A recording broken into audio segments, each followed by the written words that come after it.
Well, the question comes up often as to whether or not we can actually measure human emotion.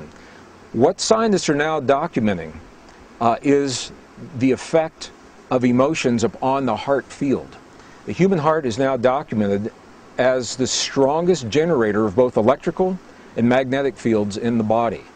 Now, this is important because we've always been taught that the brain is where the action is. The brain has an electrical field, it does have a magnetic field, but they're relatively weak compared to the heart. The heart is about 100 times stronger electrically and up to 5,000 times stronger, 5,000 times stronger magnetically than the brain. And the reason this is important is because the physical world as we know it is made of those two fields of energy, electrical and magnetic fields of energy, electromagnetic fields.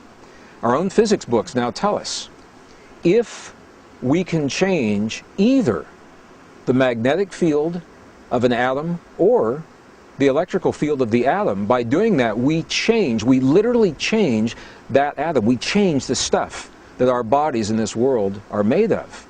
And it appears now that the human heart is designed to do both, to change both the electrical field and the magnetic field of our bodies and our world, and they do so in response to the emotions that we create between our heart and our brain. Well, I've had many questions from people asking me how these discoveries relate to what is now known as the law of attraction. At a very high level, in broad brushstrokes, they may give us insight into the relationships, but when we get deep into the findings as well as the ancient teachings, what we find is this: it's less about attraction and more about a mirroring. And here's what I mean by that. The world around us, our own science now is telling us there's a field of energy that underlies all physical reality, and it is known now by names that range from simply the field.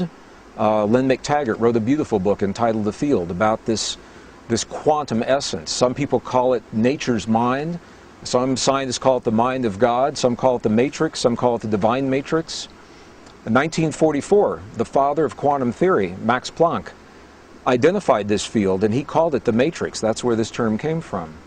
And what we're now beginning to understand is that when we create the feelings of what we choose to experience in our lives, everything from conscious choices of the perfect relationship or abundance in our lives, or the healing in our bodies, or the healing in the bodies of our loved ones, that those feelings are creating the patterns of magnetic and electrical field in our hearts that are literally rearranging the stuff of this quantum soup, this quantum essence, allowing the pattern of what we have claimed in our hearts to become manifest in the world around us. So it's less about attracting from a scientific perspective and more about consciously creating the template within us, knowing that the stuff of the universe will congeal around that template in the world around us to simply mirror, reflect what we've claimed. In other words, a very simple way of looking at this,